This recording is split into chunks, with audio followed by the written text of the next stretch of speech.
Right, where was I? So, El Dorado, London. Yeah. So after all these adventures, when I finally, that I had to, it's just fucking crazy in my life. But okay, I don't know if that even makes any sense. But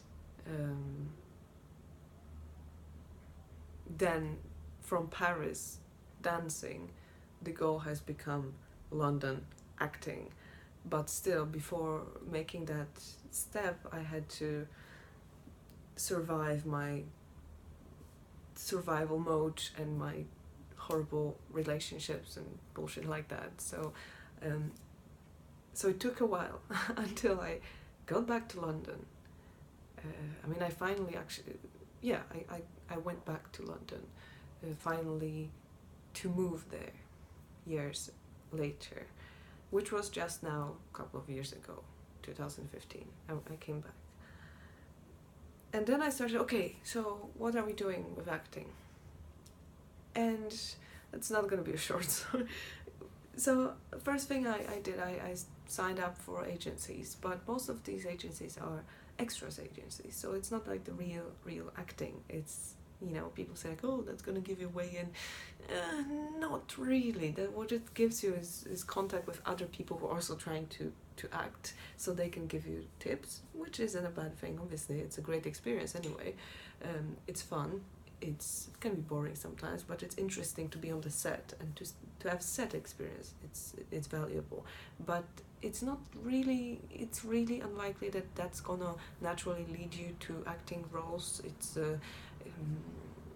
to have acting roles. Actually, it's this catch-22 where you have to be on spotlight to get an agent, but to be on spotlight, you need an agent, or you need a paid role to be on. You need to have like 3 paid roles already done to be on spotlight, but to get paid roles, like proper speaking roles, not I'm playing the tree in the background, you need to have an agent. So people kind of just make their ways in somehow. It's just pure magic, and fake it till you make it, and who you know and how you hustle really, and it's really, really crazy. So I was, I was actually applying for a lot of free stuff, because of course, no matter what, you first do free stuff, collaborations, so you have something to show for what you can do. And even that was difficult. So imagine how that works for your self-esteem. They don't even want me for free. And I don't necessarily come from a privileged perspective here, because I'm foreign, so my accent is not always desirable, and I don't really have a look of a girl next door that is often needed for some random ads, or I have a specific look. I'm not skinny, which again, we might argue like, oh yeah, I'm looking good or whatever. Okay, fine, but for camera purposes, commercials, you won't see a lot of people like me. And what am I gonna do in one Dove all body matters kind of that's, what I mean. It's hard. It is hard. And even within people who actually are all fitting into this box that is actually needed, there's huge competition. Plus, they, for example, can be, it really depends. It doesn't depend that much on what, how should I put it without sounding negative and looking for excuses? There's a lot that isn't in your hands. So obviously there's a lot that is, but you depend on what is needed, right? So if, let's say, there's a boom for they're doing Vikings, and they need long-haired and bearded men. So if I'm a woman, non-bearded woman, I'm gonna have a harder time to find a place for myself, right? So it really depends. That's similar with extras as well. It really depends. And being an extra was actually quite a cool thing. It wasn't marvelously paid, but it was okay, and I actually could have, for me, it wasn't ideal money-wise, but it was hard work and all days and long hours, crazy hours, a lot of waiting around, but I could have done that, if not the fact that it's completely unpredictable, so you can't really assume that you're gonna pay your rent out of it, and you have to be available. So if it's really hard to kind of. So when you're free, they're not doing anything. When they're requiring you, you're busy working or doing something else. So it was hard to kind of.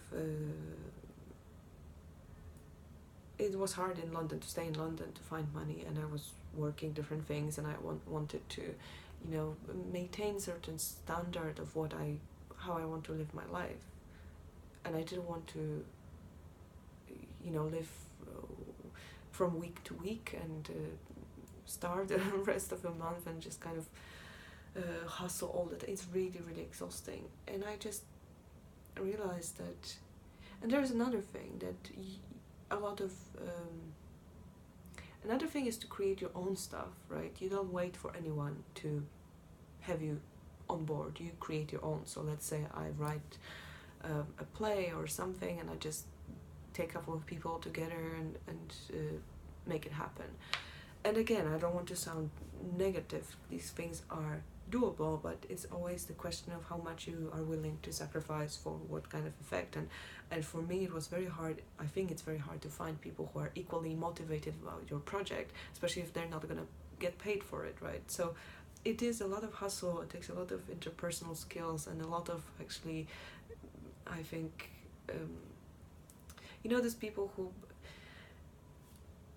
Someone I knew was very good at that. He was making people believing that he's something that he's not, so they work for him and do things believing that they're getting involved with some bigger project that will give them, that will benefit them.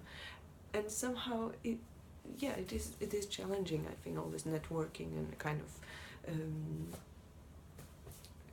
buzz that I don't like, where the form takes over the substance. I'd like to, like with social media, I don't want to be like, hey, all the time on social media, which I'm trying anyway, but you know what I mean. I need to have time and kind of mindset, what do you call it, to focus on actual content, instead of focusing on marketing myself without any content, without any product. So so I kind of got fed up, and also I ran out of money very quickly, because it's not difficult in London. People ask me like, oh, what have you done with your money? Well, I was eating sometimes, and I was paying my rent. So, and also not always, because Jesus fucking Christ, what was that? Oh my god, that was my phone. Like another. I'm resurrecting a phone. And Jesus Christ, that was quite dramatic. So, is that a ghost? Yeah, I was thinking, what is buzzing? Because my phone is here anyway. So, at some point I decided that London is a place where you are if you really, really have a good reason to be there. And I thought that all this hustling and all this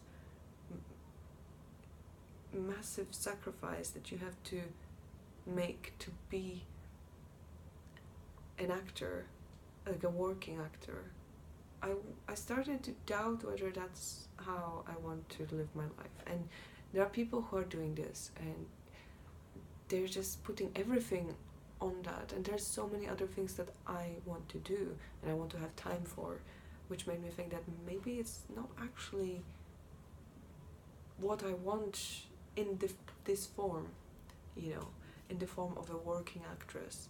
Because to have work, work is where there's either you're before you're famous, obviously, or before you score some super contract for series. And even famous people, actually, fame and money doesn't always come together.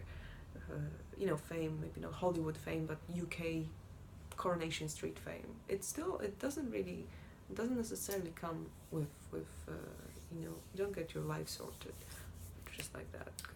Anyway, there were three things I was thinking about that make you money as an actor, and I know that one thing would be like a contract on a Western musical, which I would never do, because that's not even. That's just, I will never do that. Second, it's commercials, which I also don't particularly feel excited about to work so hard to get, Or third, there was something else I forgot. Probably that was the series, or that was something, or theater or something like that. But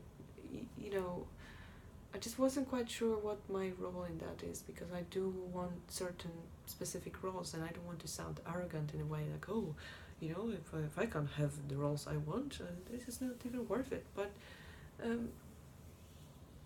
I just think it's like toothpaste, really. I'm gonna sacrifice, and I'm not saying that to bash other people, because I admire them for such persistent and love of acting in many forms. I just think that maybe I'm being pain in the ass, and I just have to be honest with myself that there are certain things that and I know it's not always pleasure, it's not always what you want, it's not always,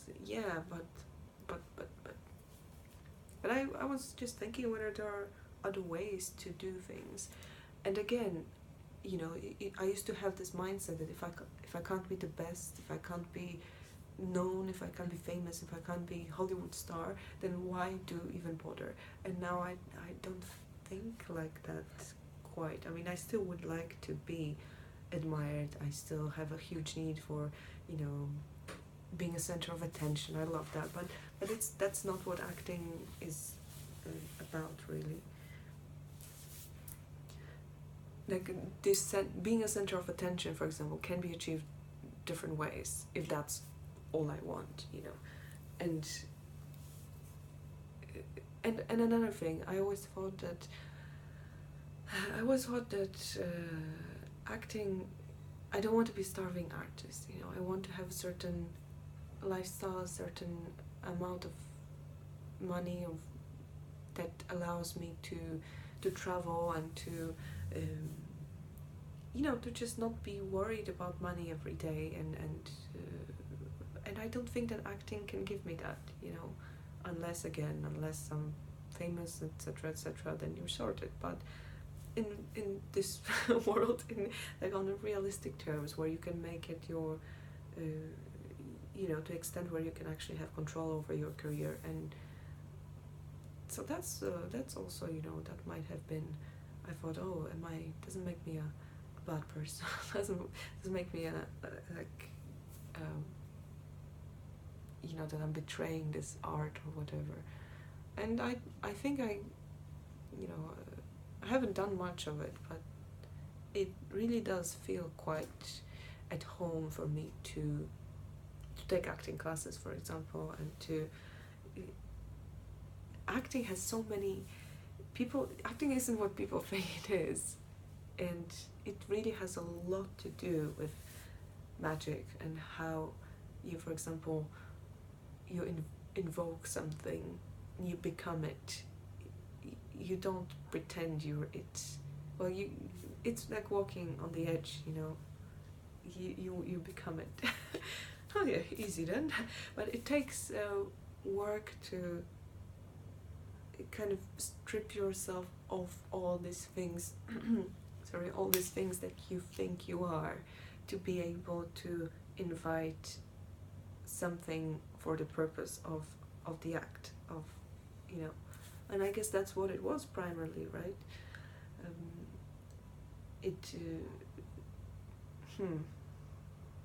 So it's not really that, people think that it's kind of egotic. Acting is, to extent, yes, but I think that good actors aren't like that, because they are not about themselves as much as they are about this service to the bigger thing. And every actor knows that when they're a part of a play or a film, is, oh, I'm talking like I know what I'm talking about, right? But they're part of something bigger, and they're doing a service. They're just like a clog in a machine. They don't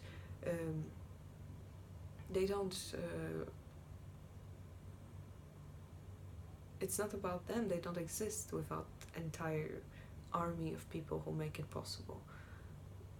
Yeah, but then yeah, people get to it for different reasons. So my opinion on that for this of today is that I have to make things very much my own things. I have to find a way to be in front of a camera as an actress in roles that I want to be in roles that I think that suit me. Somehow find a way, find a team, make some projects. Somehow, I don't know. I really don't know how it could happen, but I know that with internet there's a lot of stuff possible. You just have to create things, and if it's meant to happen, then it will open the doors, and I will know that I have to go further in that. And obviously both dancing and acting, for me, it's like, oh yeah, it's too late, you missed your train, you missed your, you're too old now, which is obviously nonsense, because it is, but somehow it really stayed with me. And also the fact that, oh, okay, I have to be in front of camera, and I don't always feel like I don't always feel comfortable with how I look, basically. And so I've been postponing some things, because I'm thinking like, oh yeah, I'll do that when I look better, basically, when I'm slimmer or something like that. And so yeah, I'm not really sure where it's gonna go. And every time somebody says like, oh yeah, you should act, it's kind of like, oh, shut up, like I know I should, or I don't know what's that about, It's a bit like this thing with magic, I told you about that. Oh, I'm not supposed to do that. This is not my job. I was supposed to be something else. I was supposed to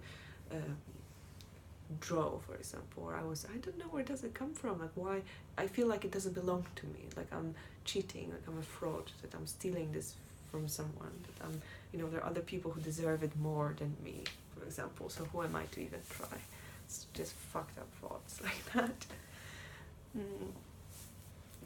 What else? So there are certain projects, like for example a monologue, that I can do, I can record.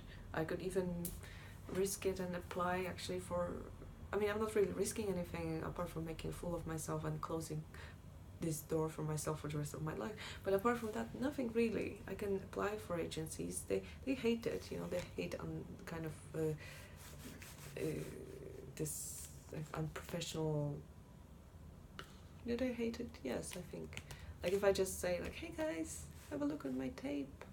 I'm not sure that's how it works, They don't really like unsolicited applications. And I'm not really sure what that would do for me, because again, toothpaste. There's also an interesting thing one of my friends did. He always said that, he had a career before, and he kind of secured partially his income. I think he's got some passive income, or maybe, he had some kind of, he has some kind of job that lets him work whenever he wants, or I don't know, but he basically took care of finances first, so then he doesn't have to worry about it, which is a good way to look at it as well, because then you don't think about stuff that, oh, I have to do it for money, or, you're just constantly stressing about it and not thinking about your artistic development, and because that's also something that killed me. When I was in London, I wasn't even taking advantage that much of living there. Although I survived, you know, a year and a half, I was there, I survived. But I wasn't really thinking about taking the most of London, because my brain was always thinking about money and stressing over that, or going to some interviews, or trying, you know, doing some jobs on the side. And yeah, so I don't know what's gonna happen with that. And there's also this you know,